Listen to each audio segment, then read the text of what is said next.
Next scene में हागीवारा अपने दोस्त से फ़ोन पर बात कर रहा होता है। हागीवारा कहता है, ये इतना इजी डिसीजन नहीं है। उसका दोस्त बोलता है, जॉब बदलना एक ऐसी चीज़ है जो लोग रेगुलर बेसिस पे करते ही हैं। मैं तुम्हें टर्म्स अश्योर करता हूँ।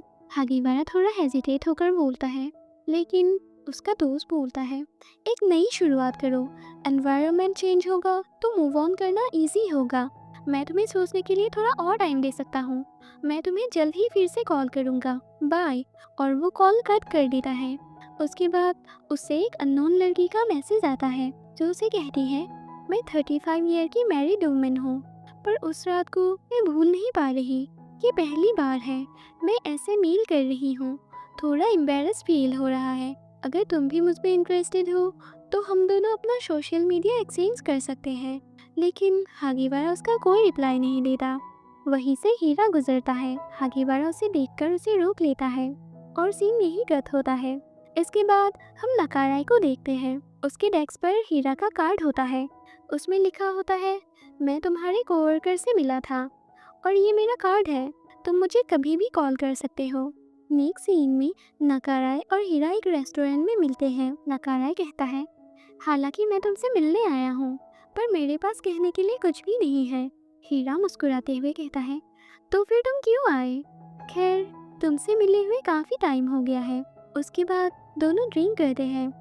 नकाराई मीट को ग्रिल करने जाता है, लेकिन हीरा उसे रोक देता है। नकाराई बोलता है, क्या हुआ? हीरा बोलता है, तुम पहले सॉल्टेड मीट को ग्रिल करो। नकाराई हंसने लगता है।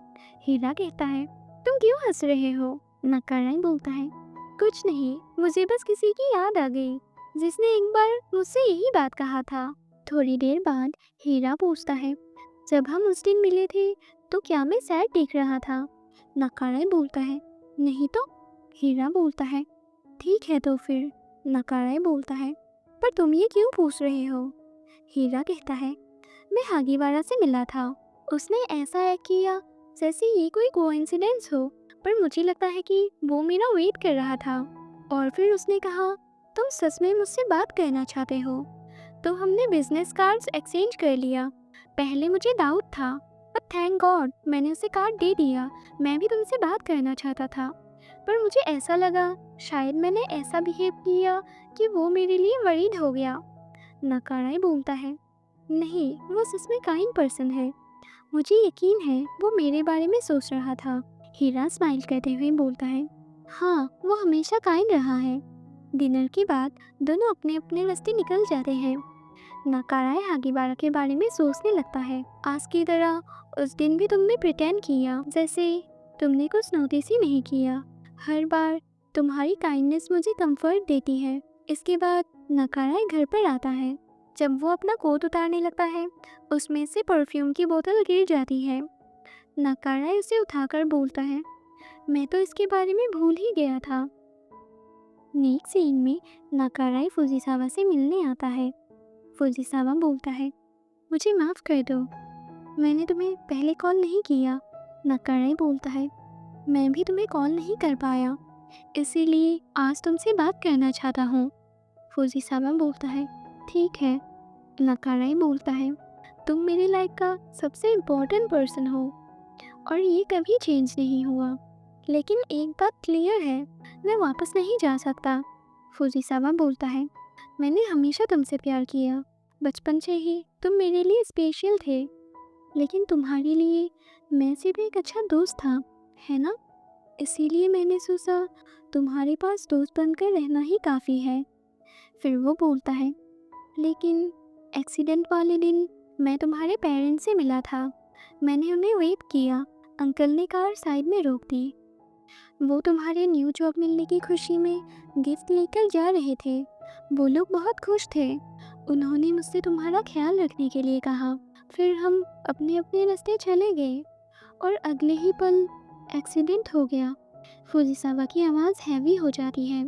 वो बोलता है, अगर मैं उन्हें वेट नहीं करता, उन्हें कुछ पलों के लिए नहीं रोका होता, तो शायद उनका एक्सीडेंट नहीं होता।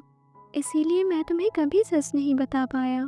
मैं ही वो रीज़न था जिसकी वजह से तुमने अपने दोनों पेरेंट्स को खो दिया। मैंने खुद को यकीन दिलाया कि ये तुम्हारे लिए है, इसीलिए मैंने बस एक फ्रेंडली फेस बनाया और तुम्हारा ख्याल रखा। नकाराय बोलता है। बस करो, फुजीसावा बोलता है। पर सबसे स्कैरी पार्ट ये था कि अंदर ही अंदर मुझे खुशी थी। मैंने पहले ही तुम्हारे पेरेंट्स को तुमसे छीन लिया था। मैं नहीं चाहता था कि उसी दिन तुम अपने बेस्ट फ्रेंड को भी खो दो। और दूसरी ओर तुम खुश थे कि मैं तुम्हारे साथ था। और जब तुमने मुझसे अपनी फीलिंग्स कन्फेस किया, मैं बहुत ज़्यादा खुश था। लेकिन तुम्हारे पेरेंट्स की मौत की याद ने उस खुशी को फीका कर दिया। मेरा ऐसा कहने का कोई इरादा नहीं था। नकाराय बोलता है। नहीं, ये सच नहीं है, फुजीसावा बोलता है।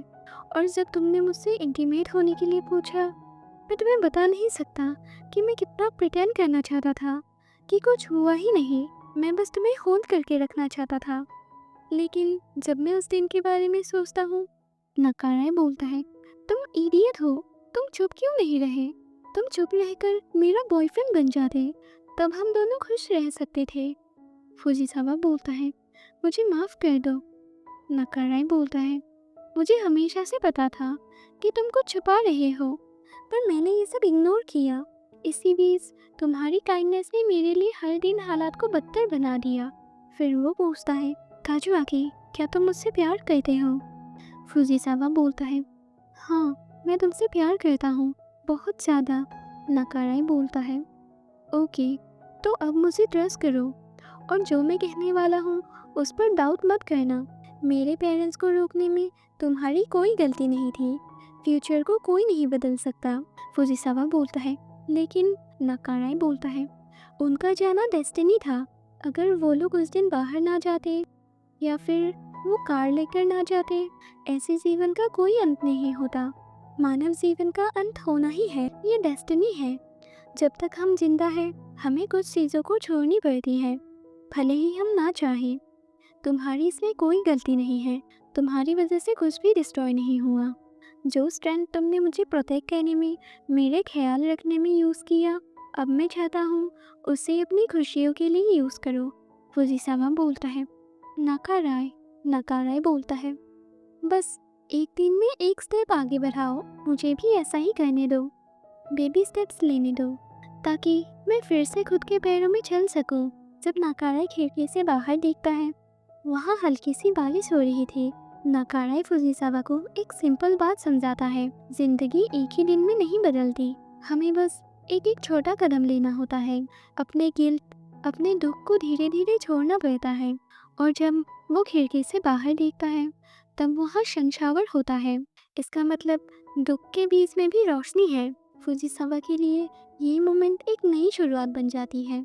फुजीसावा बोलता है, मैं प्रॉमिस करता हूँ।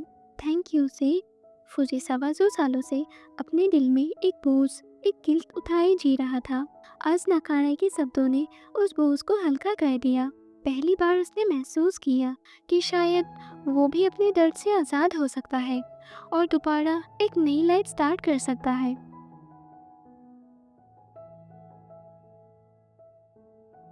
नेक्स्ट सीन में हीरा हागीवारा को देखता है और उसे हाय कहता है। उसके बाद दोनों बैठकर बात कर रहे होते हैं। हीरा बोलता है, मैं तुम्हें थैंक्स कहना चाहता हूँ। नकाराय ने मुझे कॉल किया और फाइनली हम दोनों मिल पाए। हागीवारा बोलता है, ये तो अच्छी बात है। हीरा बोलता है, उसने बहुत कुछ झेला है, लेकिन मैं उसके लिए कुछ नहीं कर पाया।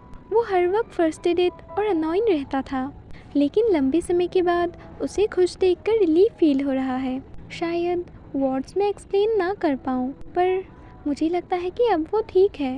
हागीवारा बोलता है, हाँ। हीरा बोलता है, वैसे क्यों ना अगली बार हम तीनों डिनर पे चलें? पिछली बार जब हम बारबेक्यू गए थे, पता है नकाराय ने क्या किया? उसने सॉल्टेड वाले को छोड़कर नॉर्मल मीट को ग्रिल करना स्टार्ट कर दिया। हागीवारा हंसते हुए बोलता है, हाँ मुझे पता है, और जब उसे पॉइंट आउट करते हो तो वो चिढ़ जाता है। हीरा बोलता है, एग्जैक्टली, और दोनों हंसने लगते हैं।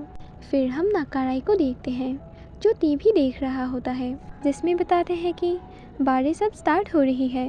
नकाराय सोचने लगता है, मैं हागीवारा से मिलना चाहता हूँ, मैं उसे ईमेल करना चाहता हूँ और उसकी आवाज़ सुनना चाहता हूँ। दूसरी साइड हम हागीवारा को देखते हैं जो स्ट्रीट पे चलते हुए उसी रेस्टोरेंट को देखकर सोचने लगता है, मुझे नकाराई को देखना है, उसके साथ ड्रिंक करना है, छोटी छोटी बातों पर हंसना है, मुझे उसे किस करना है और उसके साथ इंटीमेट होना है और एक ही बेड पर लेटकर बारिश की आवाज़ सुनना है और उसे कहना है कि मैं तुमसे प्यार करता हूँ। दूसरी तरफ नकाराई भी वही सोच रहा होता है, मुझे हागीवारा से कहना है कि मैं उससे कितना प्यार करता हूँ। लेकिन हागीवारा अपना फ़ोन निकालता है और उसमें से नकाराई का नंबर डिलीट कर देता है। नेक्स्ट सीन में शिनोमिया नकाराई के पास आकर कहती है, नकाराई मैं तुमसे ही मिलने आ रही थी। नकाराई पूछता है, क्या हुआ? शिनोमिया बोलती है, कोंडो जो बिजनेस डिवीज़न में है वो रिटायर हो रहा है और हम फेयरवेल प्लान कर रहे हैं और हम चाहते हैं कि तुम इसे ऑर्गेनाइज करो। नकाराई हैरान होकर बोलता है, मैं? लेकिन मैंने तो कभी कोंडो से बात भी नहीं किया और इवेंट ऑर्गेनाइज करना क्यों ना हागीवारा या किसी और से क्यों नहीं कहते? शिनोमिया कहती है, लेकिन हो सकता है वो तब तक यहाँ ना हो। फिर वो तुरंत कवर करते हुए बोलती है, उप्स, मैंने कुछ नहीं कहा, ओके? अगर तुम्हें सच में जानना है तो खुद उसी से ही पूछ लेना। अभी तुम ऑर्गेनाइजर हो, बेस्ट ऑफ लक। ये कहकर वो चली जाती है और नकाराई बस वही खड़ा रह जाता है। बाद में नकाराई सोचने लगता है, वो यहाँ नहीं होगा उसका क्या मतलब है? फिर वो अपनी ईमेल चेक करता है, तभी उसकी नज़र डेट पर पड़ती है। आज 17 तारीख होता है। उसके बाद उसे याद आता है, हागीवारा ने उसे बताया था 17 तारीख को वो म्यूज़ियम बंद हो जाएगा और बिना एक सेकंड वेस्ट किए नकाराई तुरंत चला जाता है। नेक्स्ट सीन में हम हागीवारा को देखते हैं जो म्यूज़ियम में होता है और उसी स्टैचू को देख रहा होता है। जब वो अपने साइड में देखता है, वहाँ नकाराई भी होता है। दोनों की नज़र एक दूसरे से मिलती है, लेकिन दोनों में से कोई कुछ नहीं बोलता। स्टैचू को देखने के बाद हागीवारा बाहर आता है। बाहर आकर देखता है कि बारिश हो रही है। वो भीगते हुए जाने लगता है, लेकिन तभी नकाराई अम्ब्रेला लेकर उसके पास आता है और वो कहता है, क्या तुम्हें अम्ब्रेला चाहिए? मेरे पास एक फोल्डिंग अम्ब्रेला है। हागीवारा बोलता है, मुझे लगा कि तुम्हारे पास एक भी नहीं है। नकाराई बोलता है, मैंने नया खरीदा है, मैं शिफ्ट हो रहा हूँ ना इसीलिए। हागीवारा बोलता है, क्या मैं पूछ सकता हूँ क्यों? नकाराई बोलता है, हाँ बिल्कुल, पर ये एक लंबी स्टोरी है। हागीवारा बोलता है, मेरे पास बहुत सारा टाइम है। नकाराई बोलता है, पहले तुम बताओ तुम्हारा क्या हाल है? क्या तुम ये जॉब क्विट कर रहे हो? हागीवारा बोलता है, मैं कहीं नहीं जा रहा, ये एक लंबी स्टोरी है।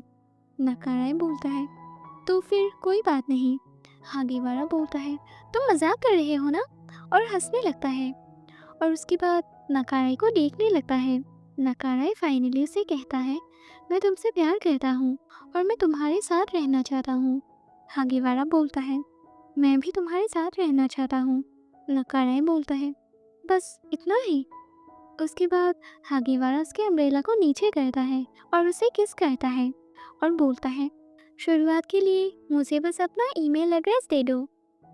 और वो दोनों फिर से किस करते हैं और इसी स्वीट किस के साथ ये ड्रामा यही एंड हो जाता है। गाइस, आपको ये ड्रामा कैसा लगा कमेंट में ज़रूर बताना और नेक्स्ट आप कौन सा ड्रामा देखना चाहते हो वो भी सजेस्ट करना मत भूलना। तो मिलते हैं एक न्यू ड्रामा के साथ, तब तक के लिए bye and thanks for watching.